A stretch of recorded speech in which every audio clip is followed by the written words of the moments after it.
All right. So this whole thing is about asterisks in my mind.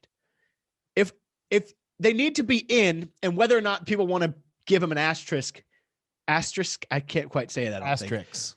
Asterisks. Axe a question. The asterisks.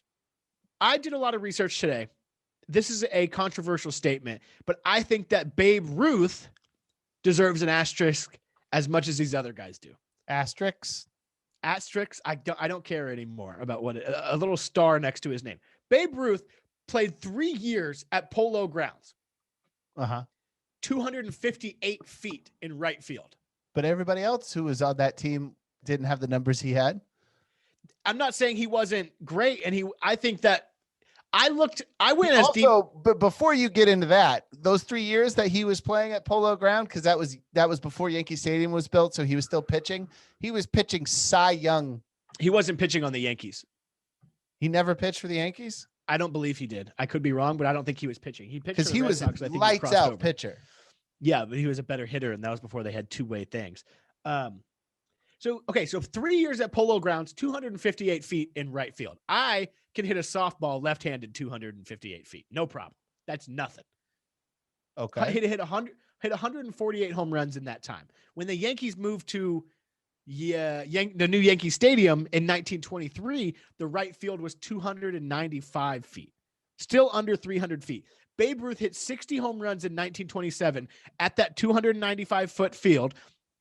38 of the 60 home runs were to right field. And I'm not saying some of them weren't bombs, but there were definitely some squeakers. I went as far today to look at Babe Ruth spray charts today.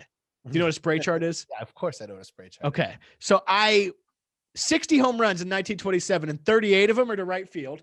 There's some bombs. In 1926, this is just a little bit of just kind of a make you understand. 1926, there's 16 MLB stadiums.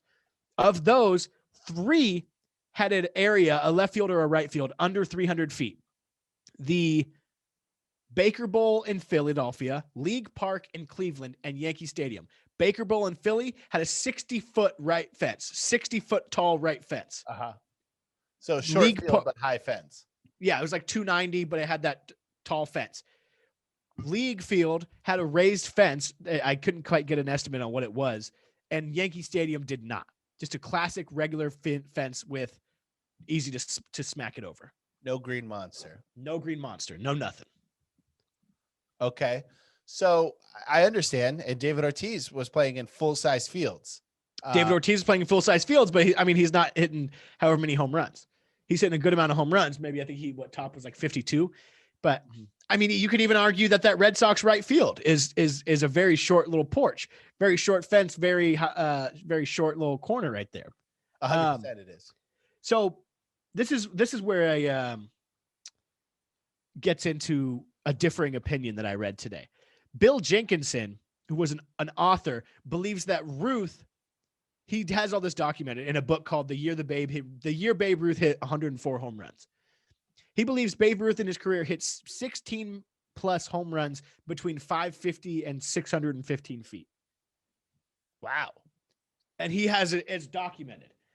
And the book states, the title refers to 104 home runs in a year. Jenkinson's conclusion that in modern ballparks under modern rules, Babe Ruth would have hit 104 home runs in 1921, 90 in other seasons, and over 60 many times. Author's research concludes that Ruth would have hit well over 1,000 home runs in his career. He also states Babe Ruth probably hit way more than 715 because of the amount of exhibition games he played. They played a lot of exhibition games in like Wyoming and just random places. Like he was a low-level WWF wrestler. Right. Yeah, house shows. Yeah. So I tried to get this guy on the horn today. I couldn't find his contact. Bill Jenkinson. I emailed him. Wrote him a message on Facebook, and I called the Babe Ruth Hall of Fame. Yeah, this is like one of those when you talk about finances and people adjust for inflation, where they're like, he had $400 in 1912, which would have been $2 million now. And it's like, yeah, Babe Ruth also wouldn't have had to face Pedro Martinez. I was going to say, I respect this guy because he's a baseball historian, and I respect that. But I think he's full of shit because there's no way he's not facing. I mean, he's facing only white dudes. Exactly. he's not facing Pedro Martinez, who's throwing a 97-mile-an-hour splitter. You know what I'm saying? He's not facing Mariano Rivera. He's not facing even other white dudes, Randy Johnson, who's 7 feet tall, throwing a 94-mile-an-hour slider. Like, what are you talking about? He's facing a dude who's throwing a fork ball. There's no world where Babe Ruth, as fat and drunk as he is, he succeeds in modern athletics. Yeah, Babe Ruth was out for like 6 months with VD. Did you know that? There's a story where a kid asked him what's wrong with him, and he said he had too many hot dogs and too much soda. So I think that Babe Ruth was given a lot of padding by those field dimensions. Absolutely. No. And so I think his home runs are inflated because I'm not saying I don't think he hit a lot of bombs, like over 600 feet. I totally believe that. I've seen somebody hit a ball over 500 feet and it was magical, but I in my brain couldn't fathom somebody hitting at 600 in person. I imagine it's happened many times, but seeing somebody hit a ball like 520 that'll make your asshole pucker, dude. It's unreal. And yeah, I've seen a few in the deepest home run I've ever seen, I think, was at AT&T Giants game. And I believe it was somebody on the Rockies. Larry Walker. It might've been Larry Walker. Larry Walker. Did you know Larry Walker hit like 387 one season? Yeah, he's the Rockies were a sick blue collar team for a minute. Yeah, no, Babe Ruth is just a old. He's like, he's like Johnny Appleseed. He's like irrelevant for modern times. It's that like he would not have been shit nowadays. Yeah, and he's facing pitchers who were more interested in doing karate kicks than actually throwing the ball. Like that old form that they had where they were like, they were showing you their balls before they threw where they would turn around and they would have that fruit basket where they have their balls tucked between their leg. It was all about distraction back in those days. That's what people don't realize. They're doing Carnegie Hall showgirl splits as they're throwing. Yeah.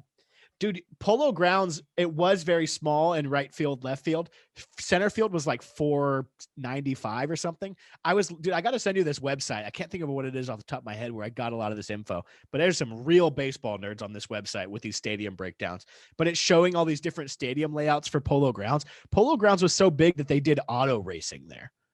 Yeah. They did everything. I mean, it was a catch-all. They did football there. Yeah, everything. Classic stadium. Yeah. I use that website for the boxing, BoxRec. That's where you can find really detailed statistics about like pro fights in the 30s that were not anybody. Like my grandfather's on there, like his record's on there. Is he really? Yeah. That's awesome. And there's just a bunch of dudes arguing where they're like, no, actually he did this. Yeah. That fight was not in Portland and it was not in April. It was at Yeah. There's that. I signed up for this site of like baseball something today where it's just all these dudes arguing about old shit like that.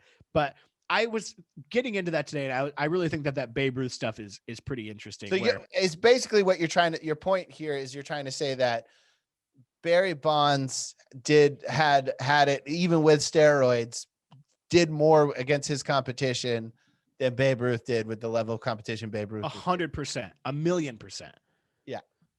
The reason what he ties in, Jenkinson ties into that number that he comes up with is all the different stuff. It was just like the modern thing, but like travel conditions back then, how exhausted the players must have been because of how shitty the travel was, just all of that different stuff. Right. That guy, he's a very smart guy, and I'm not besmirching him, and I would love to have him come on and talk about it, but I disagree. Where I imagine he could lay out his case in front of me and change my mind. But at this moment in time, I disagree with him. Yeah. That's why you got to look at, all those players were garbage back then because the game just hadn't evolved yet. And they still had day jobs.